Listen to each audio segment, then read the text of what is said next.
Welcome into the Runners Recap with head coach Rod Barnes. We are in episode 4 of the Runners Recap. So excited, as always, to have you join us. We're excited, even more excited now. We've come to the point of the beginning of the year, so it's excitement in the air. I can feel that, and I know that you guys just had that exhibition game get underway against Long Beach State. Yeah. Probably a little bit of a tough loss, by 3 points there Right. at the end, but I just want to ask you, what was the biggest learning lesson? Because I know that that's usually an exhibition game is used as a gauge, so what was the biggest takeaway for you guys? Well, the biggest thing I think is that we thought we would have some depth. We thought we had people that new guys that we had recruited that came in that would help our team as far as giving us more guys and more options and versatility, and they answered that. You know, I was really excited. I thought first half I think we played 11 players, and that's something that I normally won't do, but just trying to find out, can we be a really deep team? We've talked about it. We believe that we are. And throughout the first exhibition game, we felt like we have that kind of team that we could go 10, 11, or maybe even 12 deep on our team. All right, so the depth looks good, but then on the other end of the spectrum, what's something that you maybe took away as something you're going to have to focus on before the actual season gets going? Well, the first thing is probably turnovers. We had 22 turnovers, and that's just probably a 6 above what would be a pretty good game at the pace we're playing now. You know, in the past, I would normally have 12 to 14, but because we're playing a little bit faster, there's more possession. So to have 22 is just way too high. And then we were horrible at the free throw line, which this was kind of a surprise because we've been shooting free throw well in practice, and maybe it was just the first game. Most of the free throws we missed were missed by 2 of our players, so I'm sure they're going to be working hard this week trying to correct that. Yeah, well, you got a lot of time before the season starts to get those things worked out. And as a coach, I'm sure the team is kind of antsy. I'm sure they loved playing a different opponent versus playing themselves.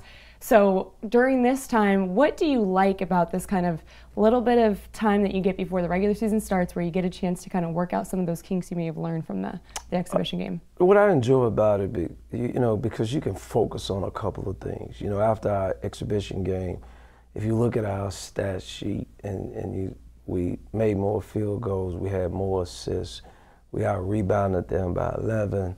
And the only thing that you look at and you say, okay, well, how did you lose the game? If you had took the score off, most people would have thought we won the game until you looked in the turnover category and then also free throws. I mean, to miss 11 free throws, 7 in the first half, that's a lot. So, but you get a chance to focus this next 10 days that we have and really honed in on taking care of the basketball, and then the guys that miss free throws, make sure they get in the gym. Yeah. I remember those days when you had to make 100 in a row, right? Yeah, I mean, we've got a lot of work. I mean, and the 2 guys that missed the most, they've been in the gym already, so we're excited that they realize that, you know, we need to make our free throws. Yep. Gotcha. Well, I know a high point for the scrimmage was the local talent, Justin McCall, kind of showing out, and he was featured against a former opponent in the area as well from Long Beach State. So what did you see from him, and how excited was he to get kind of that matchup going here? Well, he was excited. I mean, both of the players played there at Ridgeview High School, and Jordan Roberts is the other kid that's on Long Beach team, and we recruited him also, but he decided to go away from home. And I knew leading up to the week that Justin was really excited and really looking forward to playing against his former teammates. And I thought he played really well in the game. And, you know, obviously there's always an incentive when you're playing someone you know. And I think playing here in Bakersfield also fired Justin up, playing in front of, you know, both their fans because they played at the same high school. So.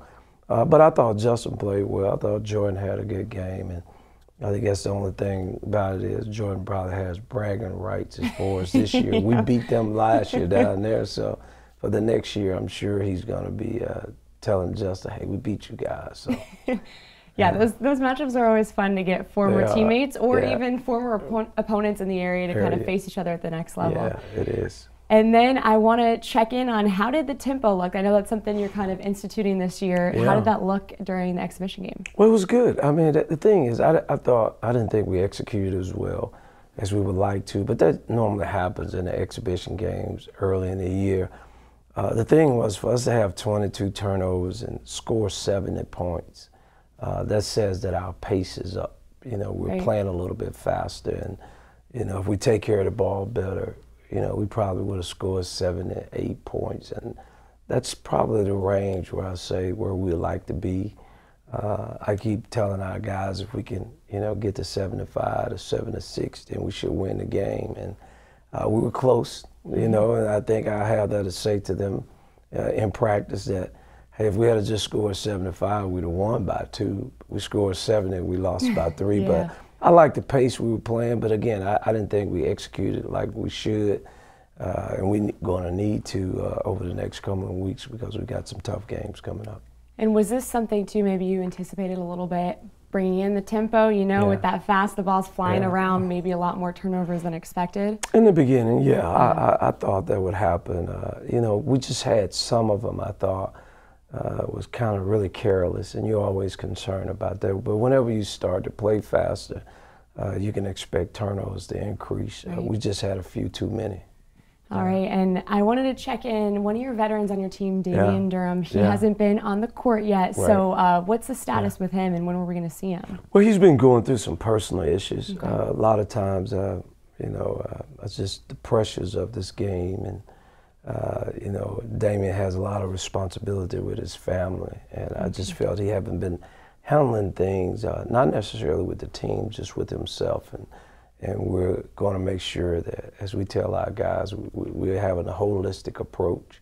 We're just not going to have you on the court and not taking care of your business, whether that's personal business, whether that's academics, or you know. And he's working to get back. You know, he was on the bench the other night. He's following everything that we possibly get, you know, that we've asked of him. He's in a good place, but just as a coach, as father figure, as a leader, you know, just being someone that I care so much about. I don't ever want to put our guys in difficult situations where they're not successful, or even if they're causing our team not to be successful. Damian has had problems in the past, but this time it's a little bit different, so we're trying to deal with that, and hopefully he'll be back with us as far as on the court playing here real soon. And I think it's really good to hear from a coach and hear those values, and that's important to you, because college is a lot. People forget that. They love to see collegiate athletes do well on their field or court, whatever they may be, but there's a lot to have to handle and a lot of factors. So well, we take that, you know, this is the time of molding and you know, kind of hopefully building and a foundation for our young people, for our players. And if I see something's not going right with them, then I think it's my, I mean, I have the purpose in trying to help them. That was the promise I made to their parents, that once they were here, that they'd come back better young men, they would come back better students and better basketball players. And if I'm not doing that in each and every area, then I failed. I didn't do what I said I was going to do. And to the best of our staff and to our best of our ability, we're going to make sure that our kids, again, regardless of what it may be, if they're behind academically, we want them to get better. If their health is bad, if their mental state is bad, you know, even if they're not playing well or they're having problems, we want to make sure we address that, because if we do it now, we feel like throughout their life they'll make the right choices and get the help that they need regardless of what it is. That's the role of a college coach. It's good to hear that. It's a lot. And back to the basketball. Yes, we know that the next opponent for you guys in the first one to open up the season is going to be a tough one. Yes. It's a top-ranked team in the top 25, TCU. How important is that to put that kind of team and that kind of opponent on the schedule before you get into the conference play? Is that something you always look to do? Well, I do for several different reasons. First of all, it's going to give us a clear check of where we are. We felt like in the Long Beach State game, I mean, I don't want to say we were trying to find out about our team, more than what we were trying to win the game. We were trying to prepare for our season. That's why they have exhibition games and scrimmage games. So that was more of our, you know, what we wanted to get out of it. I would say our purpose in playing the game. And in this game against TCU, a top 25 team, it will really expose, you know, the things that we need to work on. It's a tough place to play. They're returning a lot of good players. They're very physical, strong, big team. And so we'll find out real quickly, you know, where we are, what we need to work on, and how good we are at the things that we think we're good at and the areas that we need to improve on. Absolutely. And for the players on the court, are they excited by that, to see that on the schedule, or does it maybe a little intimidating, especially for the new guys, to get that right away? Yeah, well, the guys that are returning always will be excited because they've played in places like that before. A lot of times our new guys are excited, but some unsure, some kind of, you know, just kind of in awe once we actually get to the floor. But it's just a learning process. And then for our team, especially, and I would say they probably passed the first test. Long Beach State had 6 seniors on their team, 8 that played last year as far as returners, and I was concerned about our team because we're new and young, and I thought we passed the test. I thought, even though we didn't play great, I thought we played well. I thought we handled some tough situations in the game. So now we go to TCU, and this is an even tougher task, and how we'll respond, being on the road in a hostile environment against a top 25 team. Hopefully we'll grow up fast. And, you know, if there's any indication of what happened this past Saturday, I think we'll handle ourselves well. So the key to coaching sometimes is patience. Patience. Is that right? It's patience. That is right. All right, before we put you in the hot seat, I did want to ask you about the exhibition game this past weekend. Right. You guys do that as a charitable event, so I wanted to touch base with you on that. And why is that important, and why did you guys pick the thing you wanted to give the money to as well? Well, first of all, it's important because we're trying to teach life lessons to our players, and one of the things I think is important is one of the life lessons is always giving back. And, you know, for them to have this opportunity they have to play college athletics, play it on scholarship for free, that once they graduate, they're debt-free of any school loans or anything. So, but then embrace what's going on. Be aware of what's happening around you. And we talk about that all the time. Whether it's something in politics, whether it's something in athletics, whether it's something in the community, we talk about it on a weekly basis of what's in the news, in a sense. And over the last few years, there's been a lot of fires in the state of California. A lot of people have been displaced. A lot of firefighters have used a lot of their time away from their families.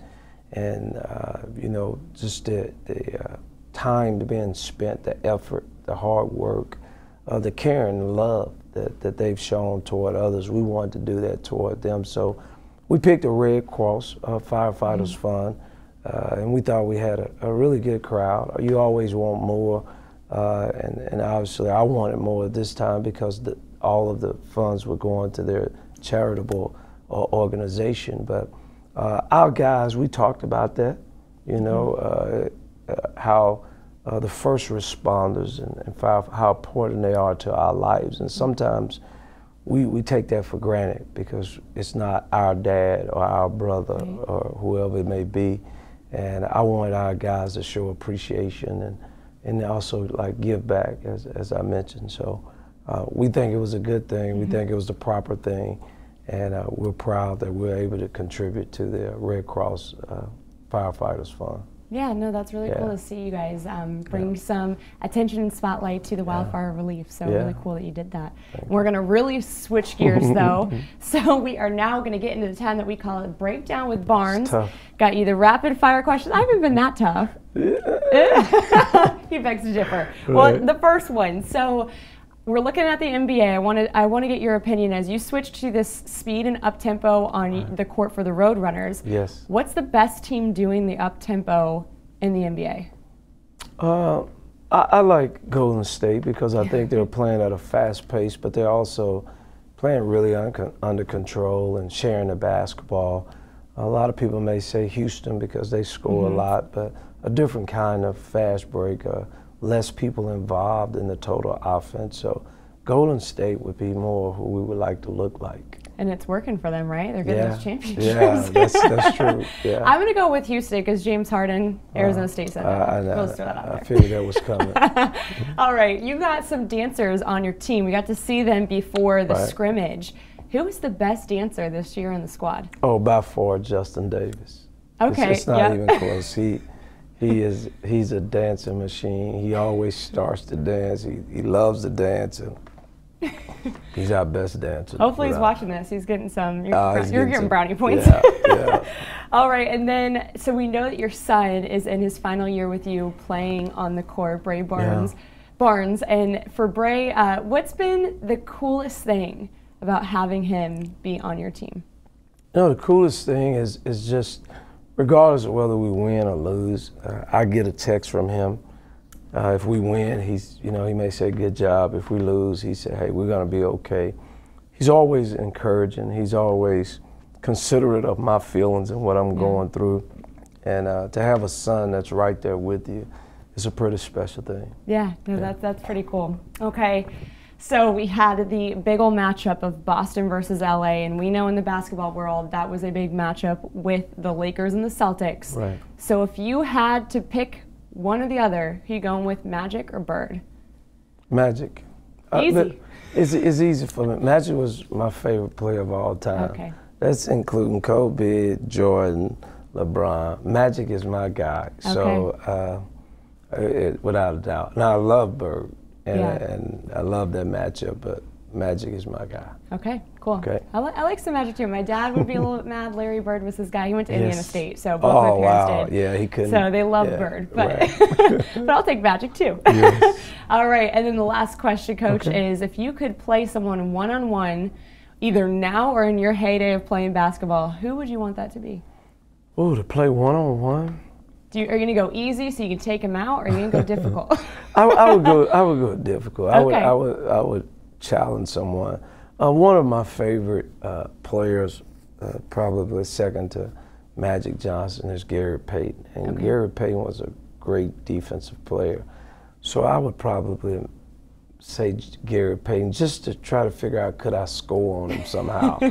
And if I could, that would be a big deal for me. Defensive mind versus defensive mind. Yes. Gotta see who scores first. I'd like to see that too. Yeah, that's it. All right, Coach, that wasn't too bad, right? Oh, it was pretty good. I mean, you were a little bit better today than last time. Well, I'll save the hard questions for next week. Okay. All right, great. Coach, well, thank you so much for joining us. You. And once again, this is the Runner's Recap with Rod Barnes.